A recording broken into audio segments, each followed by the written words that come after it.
Kayak anaknya harus seperti saya, orang tuanya itu ahli ekonomi, anaknya harus ahli ekonomi. Kan begitu. Nah, di titik itulah sebenarnya ada proses kesalahan dan dosa dilakukan oleh keluarga itu. Nah, di titik inilah harusnya dimengerti. Karena apa? Ada akhlak yang tidak baik di dalam keluarga itu. Nah, si anak karena ada yang ngomong, dia nggak mau ngomong karena apa? Takut dibilang gila. Padahal yang seperti ini banyak kasus di Indonesia, itu banyak kasus. Kenapa? Orang Indonesia itu relatif emosional. Relatif, Ustadz. Naik motor aja nggak boleh nyelip, marah. Saya tadi begitu, saya tadi. Kan seperti itu ya. Jadi ini orang Indonesia itu seperti itu, nggak keturutan keinginannya, jengkel, marah. Nah, itu padahal kenapa? Loh, di dalam Islam itu nggak boleh. Padahal orang Indonesia itu banyak yang Islam, tapi kenapa begitu? Lah karena memang agama itu hanya dihafalin aja, tidak diaplikasikan.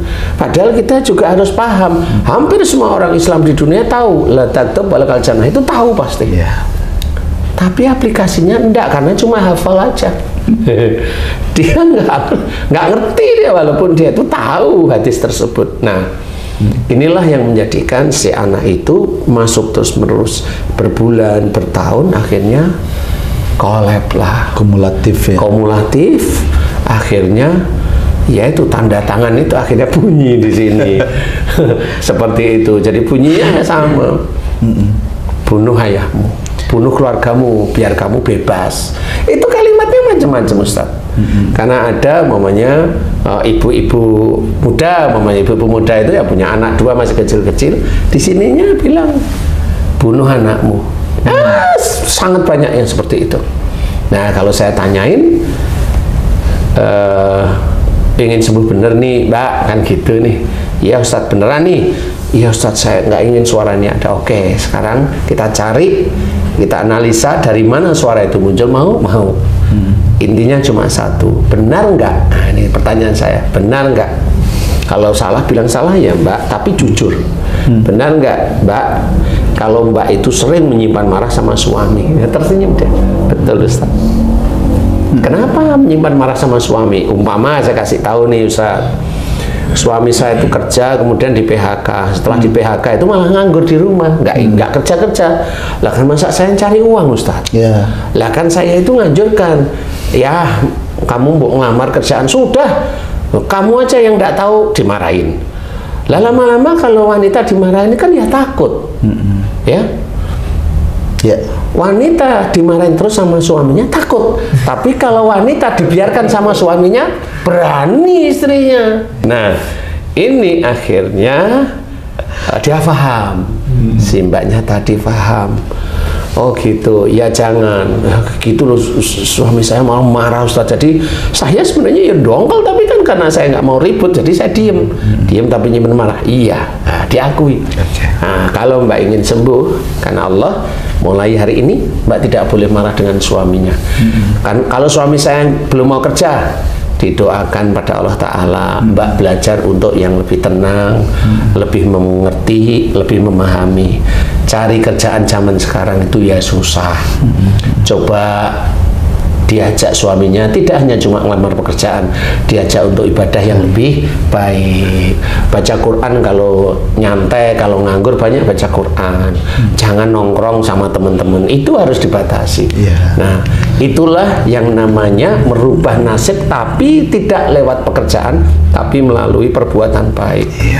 Nah, alhamdulillah dari itu, setelah saya doa, kemudian saya bilang, Mbak 1 bulan lagi ke sini ya, insya Allah ya ada datang ke sini. Saya tanyain suara ini masih ada. Alhamdulillah selesai doa itu sudah tidak ada Ustaz. Oh ya alhamdulillah selesai sudah.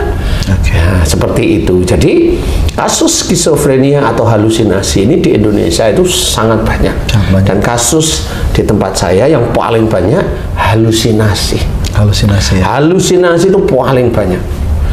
Karena memang orang ya gimana lagi, karena kalau orang-orang pintar itu hanya cuma dikasih obat penenang, nggak menyelesaikan masalah. Kalau itu dia itu depresi, ya depresi, tapi selesaikan karena dia di ilmunya tidak ditemukan seperti di dalam Islam, seperti kalau saya memberikan nasihat, ilmunya beliau-beliau itu tidak ada, sehingga ya beliau hanya ngasih obat depresi tersebut. Tapi intinya skizo itu adalah luapan pikiran yang bergejolak, yang tidak bisa dikeluarkan. Hanya itu, entah itu depresi, rasa cemas kenapa? Umumnya kayak Ustadz nih, mohon maaf ya. Ustadz rumahnya di gang. Tiap kali mau keluar di gang, di stop dengan preman, mintain uang. Dan preman itu rumahnya situ, kan tahu nih.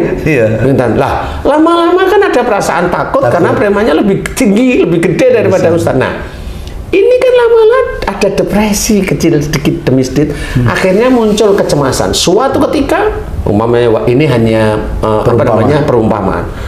Mobilnya Ustadz ditendang sama dia, dimaki-maki, itu kan tekanan ya. Dan karena Ustadz, ini hanya umpama lagi, Ustadz nggak berani, akhirnya ketakutan. Jadi kalau mau lewat situ itu selalu ketakutan, kecemasan. Nah, itu bisa aja skizo. Skizonya tipenya apa?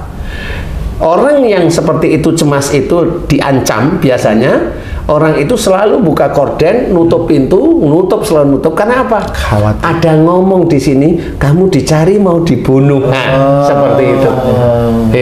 Itu juga skizo juga. Nah, cuma kadang-kadang orang yang suka skizo seperti ini, dia merasa jagoan. Enggak ada suara, selesai, sudah nggak bisa sembuh kalau sudah begitu. Padahal dia dengar. Nah, yang seperti itu pernah, nggak sering, tapi pernah beberapa kali insidentil, itu juga sama. Dia mau mengakui, ya Ustaz, dulu saya pernah diginiin sama orang sehingga saya ketakutan mau keluar rumah, takut ini takut. Nah, disitulah skizonya. Jadi rumah itu ditutup terus, pintu itu nggak boleh dibuka, dikancing dari dalam, korden itu nggak boleh dibuka. Ditanyain, ngapain kamu tutup? Ada polisi nyari saya. Loh, nggak ada, mau keluar aja nggak pernah ada polisi nyari saya. Kan seperti itu. Nah, inilah skizo dari bentuk yang beda-beda. Ya memang ini nanti nggak bisa tidur, benar. Memang seperti itu. Tapi kalau ini saat ini, insya Allah dari akhlak-akhlak yang diajarkan oleh Rasulullah, insya Allah kita bisa menangani skizo. Kita itu maksudnya semua orang Islam, insya Allah bisa menangani skizo. Hanya cuma belajar untuk tidak menekan, belajar untuk tidak merasa tertekan, belajar untuk tidak cemas, belajar aja. Mohonkan kepada Allah Ta'ala. Kalau memang kecemasan kita tinggi, mohonkan kepada Allah, ya Allah, jika saya cemas saya tinggi, disebabkan kurangnya saya menyerahkan diri saya kepadamu, ya Allah, aku mohon ampun, astagfirullahaladzim. Itu nanti kecemasan mulai hilang, berangsur ya, berangsur insya Allah. Nah, di titik itulah kita harus paham bahwa siapapun orang bisa terkena skizo. Insya Allah seperti itu, Ustaz. Jadi kalau kita mau belajar akhlak Rasulullah, insya Allah Allah itu akan menyingkirkan penyakit-penyakit yang ada di kita atau yang belum mengenai kita. Allah akan menyingkirkan insya Allah. Kalau bisa janganlah ya. Iya. Makanya gunanya innallaha la yughayyiru ma biqaumin hatta yughayyiru ma bi anfusihim, itu seperti itu. Jadi Allah tidak akan merubah nasib suatu kaum sehingga kaum tersebut merubah. Maksudnya apa? Dirubah syariat agama kita, ditambahkan, bukan dirubah ya, ditambahkan. Kalau kurang ibadah kita ditambahkan. Kalau kita masih berbuat jelek, mohon ampun, kemudian belajar untuk tidak. Jangan merasa diri kita itu dekat sama Allah Ta'ala, diketawain nanti sama malaikat, rokib, jadi nggak nyatet malah ngetawain, yang nyatet malah atit, kan gitu ya. Jangan merasa seperti itu.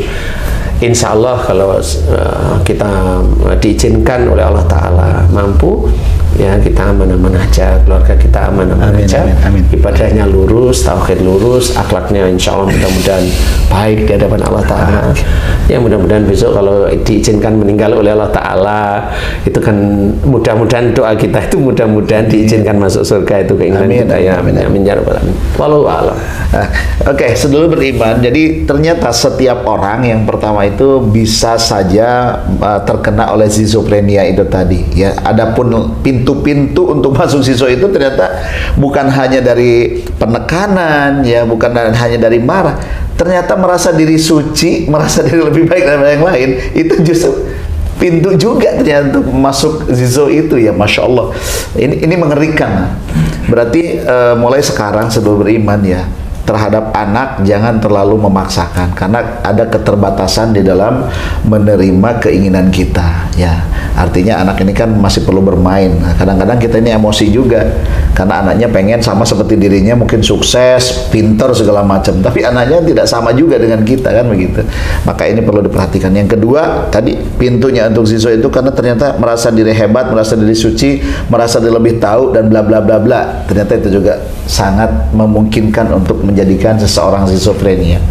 Oke, sebelum beriman, mudah-mudahan apa yang disampaikan guru kita tadi ini bisa menjadi ibroh, pelajaran yang berharga buat kita, sehingga di dalam melaksanakan kehidupan sehari-hari terhadap anak, terhadap diri sendiri, ini bisa jaga-jaga diri ya, jangan terlalu berlebihan. Oke, terima kasih. Mudah-mudahan apa yang disampaikan guru kita sekali lagi bermanfaat untuk kita menjadi hamba Allah yang terbaik di dunia dan di akhirat. Sampai jumpa lagi. Mohon maaf dan batin. Assalamualaikum warahmatullahi wabarakatuh. Waalaikumsalam warahmatullahi wabarakatuh.